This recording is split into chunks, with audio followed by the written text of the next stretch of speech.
కాంగ్రెస్ పార్టీలో స్వేచ్ఛ ఉంటదంటారు. కానీ స్వేచ్ఛగా మాట్లాడే హక్కు ఉంటది. ఏదైనా అడగొచ్చు, ఏదైనా మాట్లాడొచ్చు. పార్టీ క్రమశిక్షణ చర్యలను ఉల్లంఘించి కాకుండా అడిగే హక్కు పోరాటం చేసిన వ్యక్తులకి, ఉద్యమం చేసిన వ్యక్తులకి, ఉద్యమకారులకి ఇక్కడ ప్లేస్ ఉంటుందని చెప్పి చాలామంది మాట్లాడారు మీ పార్టీలో ఉన్న నాయకులు.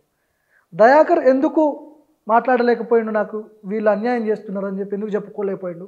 అధిష్టానానికి కావచ్చు, మీ సన్నిహితంగా ఉన్నటువంటి ముఖ్యమంత్రి నేను కావచ్చు. కంటెస్ట్ చేసిన ప్లేస్లో తిరగడానికి నాకు ఇబ్బందులు ఉన్నాయని కూడా నేను ఏఐసిసికి చెప్పిన. పోకపోతే పోవట్లేరు, పోతే ఇష్యూస్ అవుతుండే. నేను ఈ కాంట్రాలోకుండా నేను గ్రూప్ కొట్లాట్లో ఉండా. ఎందుకు? నేను కాంగ్రెస్ పార్టీ నాయకును. నేను చిన్నతనంలోనైనా మై 30sలో నేను ఎక్స్పోజ్ అయి ఉన్నది. తెలంగాణలో కాదు, 2 తెలుగు రాష్ట్రాల్లో అద్దంకి దయాకర్ అనేటోడు ఒక వెల్ నోన్ పేరు. ఆ పేరు పోగొట్టుకోకపోతే చాలు. ఇప్పుడు నియోజకవర్గ రాజకీయాల కోసం నేను దయాకర్ అనేటోడు కాంట్రాను. ఇప్పుడు దయాకర్ టికెట్ వదిలేస్తే తన యొక్క విలువ తెలిసింది. కానీ అదే టికెట్ కొరకు కొట్టాడి మూర్ఖంగా నేను ఉండుంటే దయాకర్ కూడా ఫక్ట్గా తయారైపోతుంది. సో నేను త్యాగం కూడా అనను దీన్ని. ఒక ప్రత్యామ్నాయం సామీల్ గారికి ఇచ్చినందుకు నేను పార్టీ నిర్ణయాన్ని శిరసావహిస్తూ ఆయనను గెలిపిస్తా అని చెప్పిన. ఈ మాట కొంతమంది చెప్పలేరు. గింతే తేడా, దీంట్లో గొప్పతనం కూడా ఏం లేదు. అయితే నేను ఎప్పుడు కూడా సెకండ్ టైం కూడా కంటెస్ట్ చేసి 2300తో ఓడిపోయినప్పుడు ఫస్ట్ ఇంత తక్కువ మార్జిన్తో ఓడిపోయిన వాళ్ళకి మనం టికెట్ ఎందుకు ఇస్తలేము అని రాహుల్ గాంధీ గారు ఒక ప్రశ్న వేసిండట. 40,000 30,000తో పోయిన వాళ్ళకి ఫస్ట్ లిస్ట్లో టికెట్ వచ్చింది. అప్పుడు సెకండ్ టైం కూడా నాది లాస్ట్ 4 మెంబర్స్లో ఉంటుంది నాది.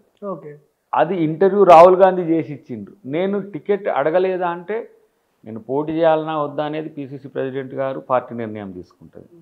తర్వాత నేను ఫస్ట్ టైం ఓడిపోయిన తర్వాత ఎక్కువ సందర్భాల్లో తుంగతుర్తికి పోలే. దానికి కారణాలు అనేకం ఉంటాయి. దాన్ని మనమేం చర్చించాల్సిన అవసరం లేదు. పోలేదనేది వాస్తవం. ఎట్లా పోలేదనేది ప్రజలకు అక్కర్లేదు. ప్రజలు నీకు ఓటేసినప్పుడు గెలిచినా ఓడినా వాళ్ళ పట్ల బాధ్యత ఉంటుంది. నేను పోలేకపోవడం వల్ల సెకండ్ టైం కూడా క్రైసిస్ వచ్చింది.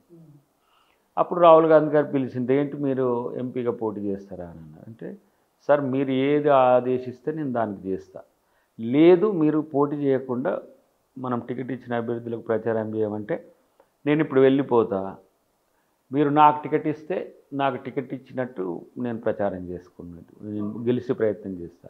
వేరేటోళ్ళకి ఇచ్చింది అనుకోండి, నాకే టికెట్ వచ్చినట్టు నేను ప్రచారం తిరిగి క్యాండిడేట్ని గెలిపిస్తాను అని చెప్పి. సరే okay, you take your own decision, but నేను ఒక డిసిషన్ తీసుకుంటా, దానికి నువ్వు కట్టుబడి ఉండాలని. ఎస్ ఓకే అని చెప్పిన. నేను దిగి వచ్చేలోగా, నేను ఫ్లైట్ దిగి వచ్చేలోగా నా టికెట్ అనౌన్స్ చేసి. సో అప్పుడు కుట్ర వేరే రకంగా. ముఖ్యమంత్రికి మీరు చాలా సన్నిహితులు. ఉద్యమం టైం నుంచి కూడా మీరు రేవంత్ రెడ్డికి చాలా దగ్గర వ్యక్తిగా పేరుంది మీకు. సరే పిసిసి అధ్యక్షుడిగా ఉన్నప్పుడు అంటే ఆయనకి అన్ని రైట్స్ ఉండవు. అంటే ఆ టికెట్ల విషయంలో కావచ్చు, స్థానిక అంటే పార్టీలో కొంతమంది ఇన్ఫ్లుయెన్స్ చేసే ఇది ఉంటుంది. ముఖ్యమంత్రి అయిన తర్వాత కూడా రాజ్యసభ విషయంలో, ఎంపీ టికెట్ విషయంలో ముఖ్యంగా ముఖ్యమంత్రిని కూడా ఇన్ఫ్లుయెన్స్ చేసిరు, మిమ్మల్ని బాధ పెట్టిన వాళ్ళు అనే చర్చ ఉంది. ఇప్పుడు ముఖ్యమంత్రిగా రేవంత్ రెడ్డి గారు అయిన తర్వాత దయాకర్కి పదవి ఇస్తే మేము ఉండం, లేకపోతే మేము వేరే కార్యక్రమాలు చేస్తామనే బ్లాక్ మెయిలింగ్ కూడా జరిగింది. రిలీఫ్గా ఉన్నా. ముఖ్యమంత్రి రేవంత్ రెడ్డి గారు అయిన తర్వాత నేను రిలీఫ్గా ఉన్నా. ఎందుకంటే ఒకటి, నేను కోరుకున్న వర్గమే అధికారంలోకి వచ్చింది, కాంగ్రెస్ పార్టీ వర్గం. మీరు అంటే రెడ్డి సామాజిక వర్గం మీరు అధికారంలోకి రావాలని కోరుకున్నారా, పార్టీ రావాలని కోరుకున్నారా? కాంగ్రెస్లో అది కూడా మనం చర్చిస్తే రెడ్డి సెంట్రిక్ కాంగ్రెస్ పవర్లోకి వస్తేనే, పవర్లోకి రావడానికి ఆ సెంట్రిక్గా ఉంటేనే మంచిదని కూడా నేను మా బీసీ ఎస్సీ ఎస్టీ నాయకులతో కూడా చెప్పి వాదించిన సందర్భాలు ఉన్నాయి. రెండవది, నేను పోరాడే వర్గం అంటే కేసీఆర్కి వ్యతిరేకంగా కాంగ్రెస్ కొట్లాడుతున్న దాంట్లో కమ్యూనిస్టులు కలిసి వచ్చిండ్రు, కోదండరామ్ గారు కలిసి వచ్చిండ్రు, కొన్ని ప్రజాస్వామిక శక్తులు, సరే వారి పేర్లు అంతా మీకు తెలుసు, కొంతమంది పేర్లు మనం చెప్పలేము. వాళ్ళందరూ కూడా ఇంటర్నల్గా ఎక్స్టర్నల్గా ఉండి భారత్ జోడో యాత్ర తర్వాత కాంగ్రెస్ విజయానికి కాంగ్రెస్ మాత్రమే కారణం కాకుండా ప్రజాస్వామిక శక్తులన్నీ కూడా మనకు సహకరించినాయి. అలాంటప్పుడు నా వాదం గెలిచింది. గెలిచినప్పుడు నేను కొంత రిలీఫ్గా ఉన్నా. దాంట్లో నీవు అధికారంలో ఉన్నవా లేదా అనేది నా వ్యక్తిగతం. ఓకే. రెండవది ముఖ్యమంత్రిగా రేవంత్ రెడ్డి గారు అయిన తర్వాత ఇంకా రిలీఫ్గా ఉన్నా. ఎందుకు? నేను సమర్థించిన నాయకుడు ముఖ్యమంత్రి అయింది. సమర్థించిన అనే దానికంటే తన వైపు నేను ఉన్నా అని ఇక వర్గం మీద అంటారు కదా. ఇక ఇప్పుడు సామాజిక వర్గం తరపున మీరు సపోర్ట్ చేసి మాట్లాడుతున్నారా, లేకపోతే వ్యక్తిగతంగా రేవంత్ నేను మీద ఉన్న ప్రేమతో రేవంత్ వ్యక్తిగతంగా అన్నను ఇద్దరి నేను మధ్య సమర్థించుకుంటా అంటే ప్రతి సందర్భంలో నేనున్న తనతో. ఎందుకు అనంటే తను బలంగా కొట్లాడగలడనే నమ్మకంతో నేను తనను ప్రతి సందర్భంలో కూడా నేను ఉన్నా. అలాంటప్పుడు ఇంకేంటి, నా నాయకుడే ముఖ్యమంత్రి అయినప్పుడు ఎప్పుడైనా నాకు ఏదో ఒక అవకాశం రోజు న్యాయం ఇస్తారు. జరుగుతుంది. అంట్లో ఉన్నా. అట్లని పార్టీకి దూరంగా నేనేం లేను. పార్టీ ప్రతి సందర్భాన్ని నేను, మీకు తెలుస్తూనే ఉంది కదా, ఈ 1 year 2 monthsలో ఎప్పుడు నేను ఖాళీగా ఏం లేను, మీడియాలోనే ఉన్నా. ఇప్పుడు క్షేత్రం లేదు ఒకటంటే. ఇంతకుముందు తుంగతుర్తి అనేది క్షేత్రం ఉంటుండే, ఇప్పుడు లేదు, ఇంతే తేడా. కానీ పార్టీకి నా సర్వీసెస్లో నేనేం తేడాగా ఎప్పుడు లేదు. ఈసారి నా నాయకుడు పీసీసీ అయినా నాకు రాకపోయినా నేను ఎందుకు ఫీల్ కాలేదు, ఆ డిస్కషన్ అంతా ముందు మేము చేసే ఉన్నాం కాబట్టి. ఓకే. ప్రోస్ అండ్ కాన్స్ చర్చించినాం. నీ కాన్స్టిట్యున్సీ వచ్చే వరకు నీకు ఇన్ని కాంట్రాక్ట్స్ ఉన్నాయి, కాంట్రాక్ట్ వెళ్ళి కంటెస్ట్ చేస్తావా, లేదంటే నువ్వు నీ నిర్ణయం నువ్వు తీసుకో, నేను నీ పక్షాన ఉంటా అని కూడా తను చెప్పింది. కానీ తను ఎంతవరకు ఏం చేసింది, పోరాడింది నాకు తెలుసు.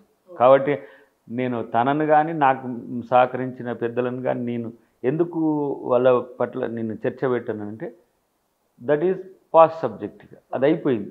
ఎమ్మెల్యే టికెట్ అనేది ఆల్టర్ అయిన తర్వాత ఎస్ మళ్ళీ ఇమ్మీడియట్గా క్యాండిడేట్ని ఎట్లా గెలిపించాలనే ఆలోచన. మళ్ళీ దానికి ఎవరెవరం పోయినాం, ముఖ్యమంత్రిగా అప్పుడు పిసిసి గారు, వెంకటరెడ్డి గారు, నేను, మా కిరణ్ రెడ్డి, సుధీర్ రెడ్డి, మేమే మళ్ళీ ప్రచారానికి పోయినాం. ఏడికి తుంగతుర్తికి కూడా. ఎందుకు? ఎన్నికల వరకే పోటీ. ఎన్నికలప్పుడు పరస్పర సహకారమే ఉండాలి. గెలిచిన తర్వాత మళ్ళీ ఆ నియోజకవర్గంలో మనమేం చేయాలనేది చర్చ ఉంటుంది తప్పితే నేను డెమోక్రటిక్గా ఉండే ప్రయత్నం చేస్తారు.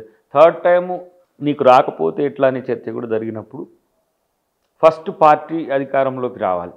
పార్టీ అధికారంలోకి వస్తే మిగతా 100 మందికి అకామిడేషన్ వస్తుంది. సరే, మీరు ఇంతకుముందు చెప్పినట్టు రాజకీయ సమీకరణలో కొంత ఇబ్బంది పెట్టిన వ్యక్తులో ఏదైనా కావచ్చు.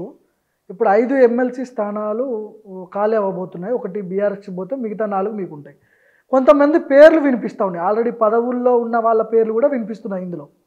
వేం నరేందర్ రెడ్డి, లేకపోతే హర్కర వేణుగోపాల్, అద్దంకి దయాకర్, మీ పేరు ఫస్ట్ లిస్ట్లో గట్టిగా వినిపిస్తూ ఉంది. అయితే ఈసారి కూడా దయాకర్ కొన్ని రాజకీయ సమీకరణాలు అడ్డొస్తున్నాయి, కొన్ని రోజులు ఓపిక పట్టు అని చెప్పి అట్లాంటి ఒకవేళ ఆదేశాలు వస్తే దయాకర్ రియాక్షన్ ఏంది? నాకు రాకపోవచ్చు ఫస్ట్.